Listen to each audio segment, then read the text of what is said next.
if you do win an award tonight, don't use it as a platform to make a political speech, right? You're in no position to lecture the public about anything. You know nothing about the real world. Most of you spent less time in school than Greta Thunberg. So, if you win, right, come up, accept your little award, thank your agent and your God, and fuck off. Ricky Jay has always been known for pushing boundaries, but in recent years, he's evolved into one of Hollywood's sharpest critics.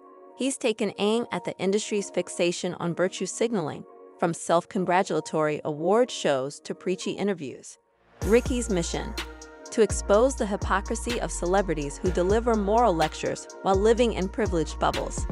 Speaking of hypocrisy, wait until you hear about the celebrity who endured public humiliation just to cling to relevance and appear woke. But before we dive into that story, here's the real question. Has Hollywood, the so-called moral compass of modern culture, lost its way with performative activism? Or is Ricky Jay simply saying what many are already thinking? He obviously didn't kill himself, just like Jeffrey Epstein. Shut up! I know he's your friend, but I don't care.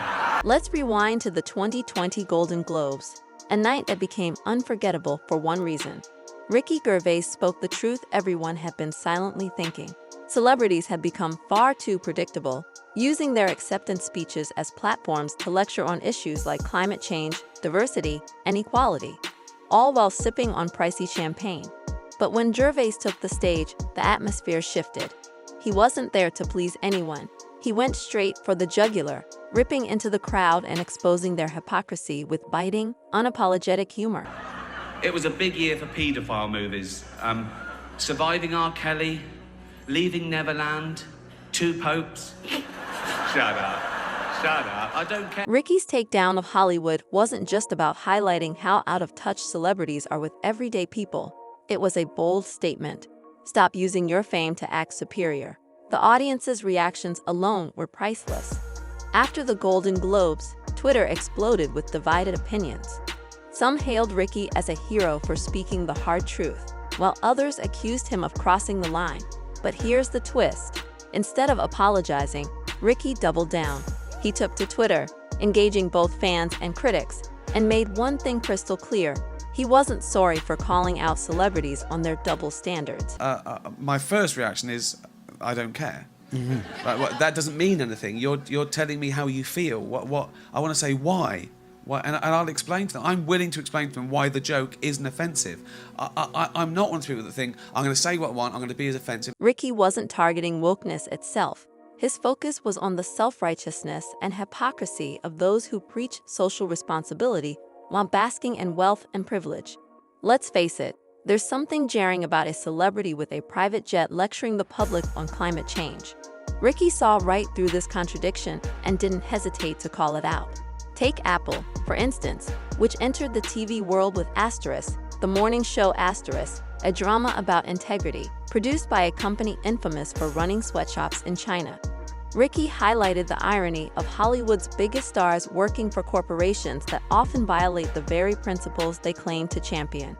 His critique wasn't just about the message, but about the glaring disconnect between what celebrities preach and how they live. Then there's cancel culture, a favorite tool of the woke elite to silence anyone who strays from the norm. But Ricky refuses to bow to that pressure.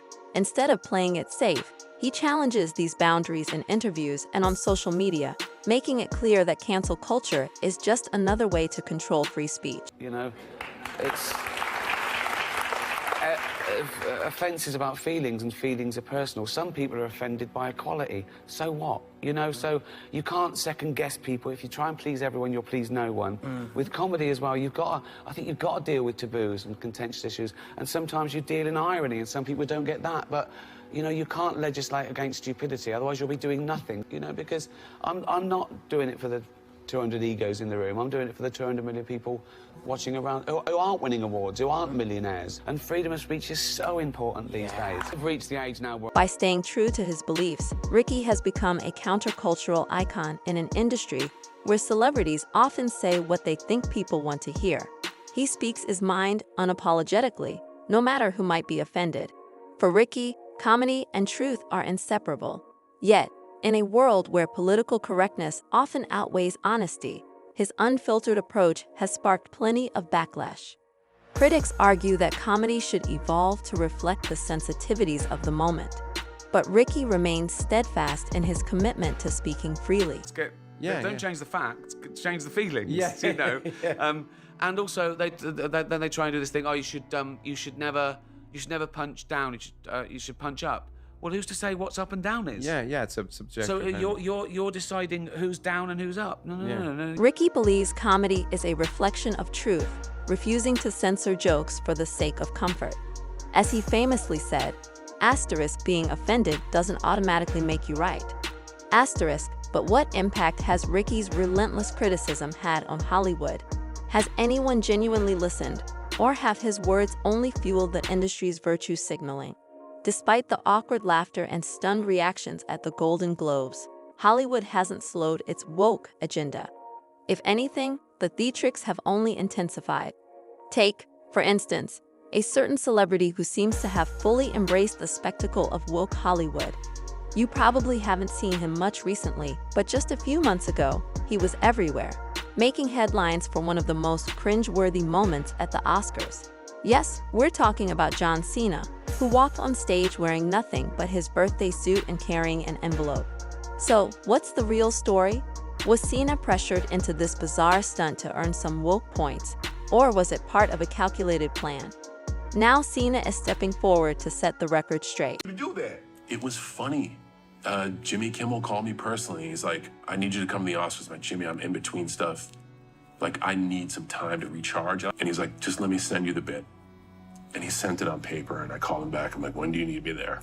Any part of Ricky's commentary could be considered toned down. It certainly wasn't his take on the transgender community. His comedy roast was so bold that even some within the LGBT+ community might have felt a twinge of discomfort. It was long. Leonardo DiCaprio attended the premiere, and by the end, his date was too old for him. So...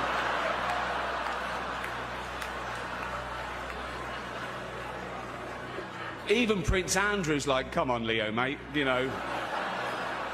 You're nearly 50, son. The ones with beards and cocks, they're as good as gold. I love them. No, it's the old-fashioned with it. And now the old-fashioned, they go like, oh, they want to use our toilets. Why shouldn't they use your toilets? For ladies. They are ladies. Look at their pronouns. What about this person isn't a lady? Well, his penis.